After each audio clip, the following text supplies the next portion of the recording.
un ami, le corps.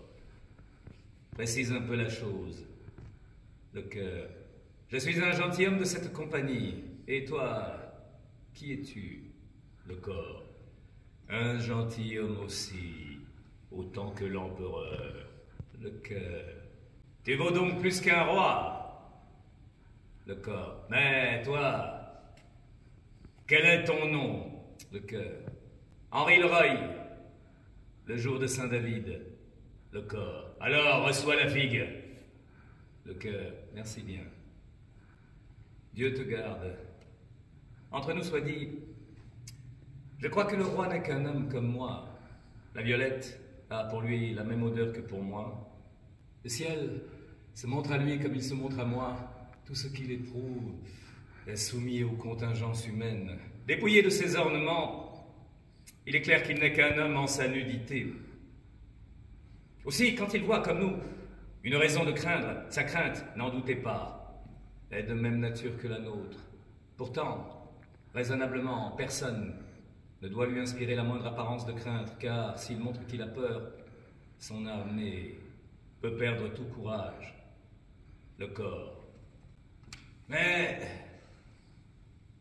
si la cause du roi n'est pas bonne, le roi aura de graves comptes à rendre quand toutes ses jambes, ses bras, ses têtes, tranchées dans la bataille, se rassembleront au jour suprême et que tous crieront « Nous sommes morts à tel endroit », les uns en blasphémant, d'autres en implorant un chirurgien, d'autres pleurant leurs pauvres veuves abandonnées, d'autres leurs dettes non réglées, d'autres leurs enfants laissés dans la misère. Je crains que ceux qui meurent au combat soient peu à bien mourir, car comment peuvent-ils en rien être accessibles à la charité quand le sang est leur justification? Alors, si ces hommes ne meurent pas bien, ce sera une sombre affaire pour le roi qui les mène là où la désobéissance est contraire à tous les devoirs d'un sujet. Le cœur.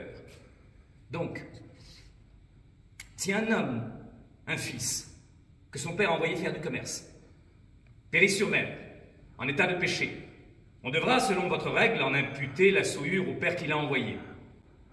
Ou, si un serviteur, transportant une somme d'argent par ordre de son maître, est attaqué par des brigands et meurt sans confession, chargé d'iniquité, vous prétendez que les affaires du maître sont cause de la damnation du serviteur, mais il n'en est pas ainsi.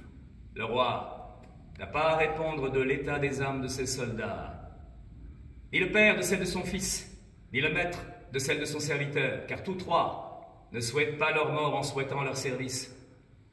Il n'est point de roi, quoique d'intention, et soit sans tâche, s'il en faut passer par l'arbitrage des armes, qui ne puissent en découdre qu'avec des soldats aux mains pures.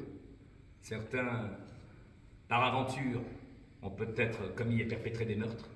D'autres, abusé de vierges en rompant leur serment. D'autres, trouvé refuge dans la guerre après avoir saccagé la paix par le pillage et la rapine. Ah, si ces hommes ont pu contourner la loi et se soustraire au châtiment coutumier, ils n'ont point d'aile pour échapper à Dieu. La guerre est son ministre. La guerre est sa vengeance. Ah, voici des hommes, violateurs des lois du roi, punis par la querelle du roi. Ils redoutaient la mort, ils ont eu l'âme sauve. Ils se croyaient en lieu sûr, ils périssent. Donc, s'ils meurent, impénitents, le roi n'est pas plus coupable de leur damnation qu'il n'était auparavant coupable des fautes pour lesquelles ils sont, à présent, punis. Le devoir d'un sujet dépend du roi, mais l'âme d'un sujet ne dépend que de lui seul. Aussi, tout guerrier devrait-il faire ce que fait un malade en son lit, mettre à jour sa conscience. S'il meurt ainsi, la mort est à son avantage. S'il ne meurt pas, ce fut un temps heureusement perdu pour un tel examen.